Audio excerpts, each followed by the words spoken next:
નામ શું છે? સ્ટાર્ટ રાખજો. તમારું નામ શું છે? તમારું નામ શું છે? તમારું નામ શું છે?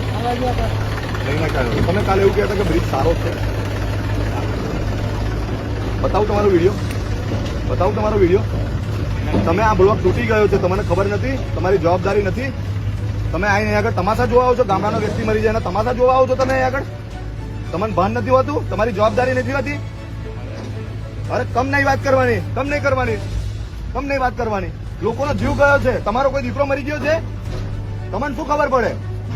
તમારે અહીં ઉભું જ ના રહેવાનું હોય. 2-3 વર્ષ પહેલા તમારે અહીં આગળ આવવાનું હતું. આવું ખાલી આગળ હોશિયારી મારવા નહીં આવવાનું. તમે અધિકારીઓ બધા ભ્રષ્ટ અધિકારીઓ પાપે આજે આ બધી ઘટના પણ આજે બે છોકરા મરી છે. શરમ આવી જોઈએ આ લોકોને, આ તંત્ર અધિકારીઓ તો શરમ આવી જોઈએ. વ્યક્તિ છું, ખાલી સેવા જ કરું છું. તમારી વાત 100% હું એગ્રી છું તમારી વાતમાં. 2022 થી આ લોકોને ખબર છે, પેલા નાયકા વાળા જે બોલા છે ને એને ખબર છે. બોગસ માણસ છે ઈયો. મારા ઘરના તો પૈસા લેવાના નહીં. અરે મદદ તો કરી, આ બધી મદદ ખાલી મારી વાત હોબરો, આ મદદ કોઈ કામની નથી. આ બધું જલાશો છે, જલાશો ખાલી. આ તો લોકો મરી જાય પછી જલાશો કર્યા છે આ લોકો.